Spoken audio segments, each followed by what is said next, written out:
Just sit back, relax while we get to what we scrutinizing.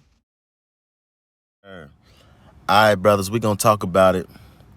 You know, this past weekend, I saw a lot of discouraging things.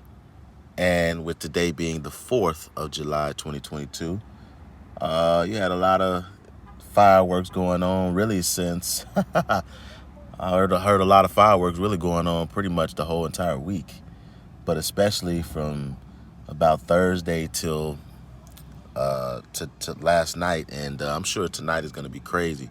You got people all over the internet going nuts about how they could not sleep and they are pissed because they're at work, and they claim that they're struggling. They're struggling because their neighbors will not stop blowing all the fireworks, and that's usually the case. But anyway, we had a lot of things going on in this past weekend that I want to touch and I want to discuss, but none like this situation. And maybe I should say this is just a precursor to some much, much more important topics from this weekend or weeks past, I should say. But I had a situation where it was reported, I believe in New York, that some man just randomly started going out into the neighborhood, just opening fire. And when you think about the gun laws and how things are in New York, I haven't heard good things about New York and their gun laws. But I know here in Indiana that laws went into effect, if I'm not mistaken, or this is the month, excuse me, where laws are supposed to go into effect about open carry. And I told you all, I said, you know what? And we've discussed it quite a bit on the BZNZ Internet Talk Radio podcast. Shout out to my man's Lord Tyron Joe, Big John, Mr. D over there. We've talked for several weeks about, as we got closer to what is now here, being able to open carry in Indiana, and how you wouldn't have to necessarily get a license to have to be able to purchase a firearm. But of course, I encourage that if you're gonna get a firearm, you should get licensed. You should, down all the way down to the T, be on point, because I smell setup, especially when I look at situations like this, and you have individuals that could just go out into the open and just open fire. And the reason why we discussed such magnitude of the topic of gun carrying is because we talked about one thing specific, and that's that people are not going to be trying to be out here fighting and throwing blows and turning WWE or Mortal Kombat in these streets, man. They're going to have a very low tolerance. They're going to be very impatient. And if anything comes about, they're going to open fire. You're going to be sitting up there standing in front of somebody with your dukes raised, and they're going to be shooting you down. And they're not going to really be thinking in the moment about what could happen from it, whether it's arrest or whatever. They're not going to be thinking about that. They're just going to be thinking about, I feel attacked. I feel like I'm being threatened. I got a gun. You might not know I got a gun, but I'm about to put this heat on you. And so, you know, I wanted to tackle that, as well as this whole mental health thing. And it's something that I've been noticing for quite a bit. And I've been telling people, when you think about the scriptures and how there's encouragement to put on the mind of Christ. Let this mind be in you that was also in Christ Jesus. That if you hide his word down in you, you won't sin. You won't sin against him. All of that said, all that is talking about is repentance and a changing of your mind. In other words, you die daily, as the scriptures say, meaning that every day you gain more and more maturity, because every day you're taking something off of yourself and putting something on of Christ. You're taking something off of your way, because his thoughts and his ways are higher than ours. His ideal situations are higher than ours. Any great idea that we could think we got, it's higher than ours when it comes down to God, when it comes down to Christ. His ideas are higher than ours. His thoughts, his ways, his purpose. As a matter of fact, you know when you were born. And you might not really know when you could leave this place. And you might not have you might have an idea of, the possibilities of the middle of your life, that dash that people like to talk about. When you go to any cemetery, and you might see somebody born 1999, and they got that dash, and then they got when they died 1970 something, and they got that dash, and then they died. I'm gonna tell you, nobody is a better author of that dash than God. Nobody is a better author of what's gonna happen and what that dash means than God. And you have a lot to do with that as well. Because you're born, we already know that that's happened. It's here. It's come to pass. And it took your father and your mother, especially your father, because that's where you began, to make the decision to lay down with a woman and give seed. Once he gave seed, they should have an agreement to work together to raise you and to foster you and to parent you until you are ready to spread your wings and become a proper citizen in this world. And that means you need to see a unit working together. You need to see them married. You need to see them under the same roof so order can be established, so you understand that chaos is not order. And when it comes down to it, if you are a young man who is lacking something and you have confidence issues, insecurity issues, your desire may be to go out into the streets. Your desire may be to reach out for another energy that's not your father's, because people like your mother specifically may be trying to replace the energy of your father from which you came from, continually trying to get that origin back. She'll be trying to replace you with mentors and uncles and cousins, and every man that she decides to be with is your uncle.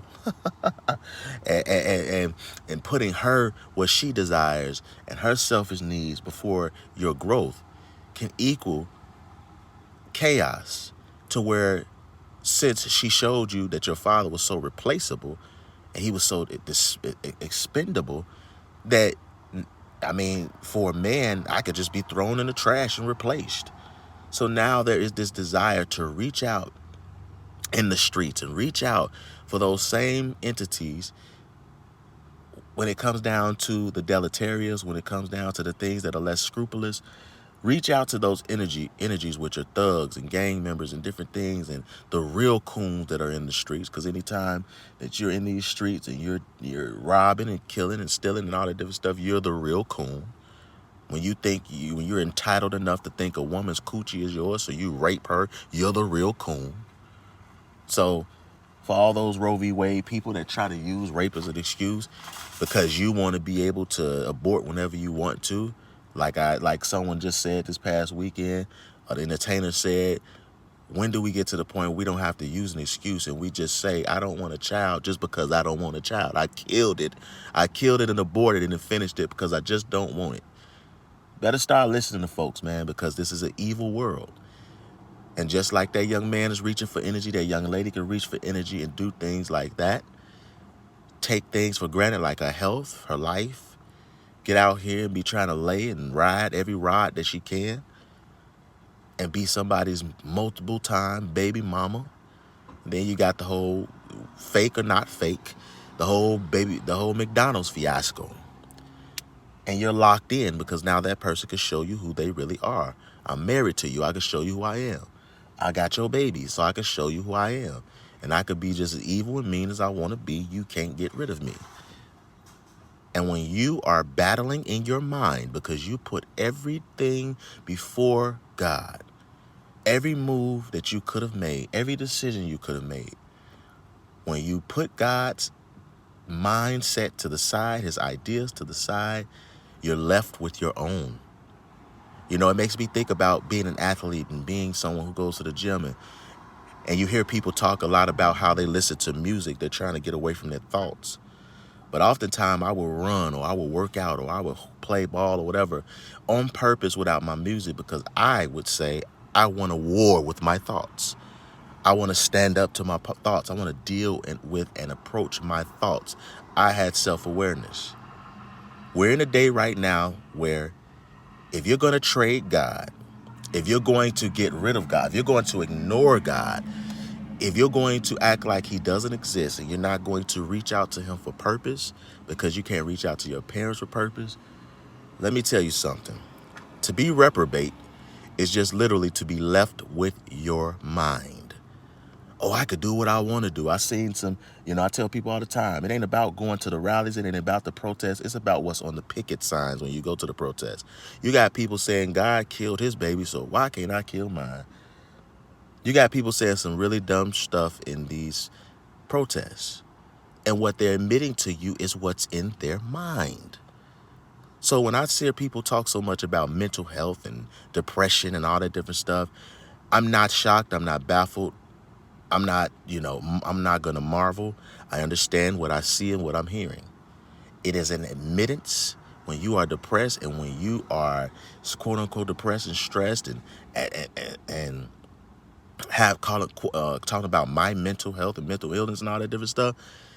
9 out of 10, when you think about movies like The Joker and how everybody was trending about this mental health when that movie came out, what you're admitting is that you decided to choose your mind over God, over Christ's mind.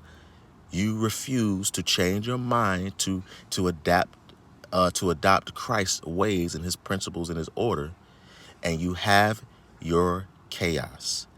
You preach about free will, you talk about it's your decision, it's my body, my choice, and you know what comes with that? You have to save yourself. Crying for protection, complaining about no protection, you have to save yourself. You are all that stands between you and everything that's fighting your mind.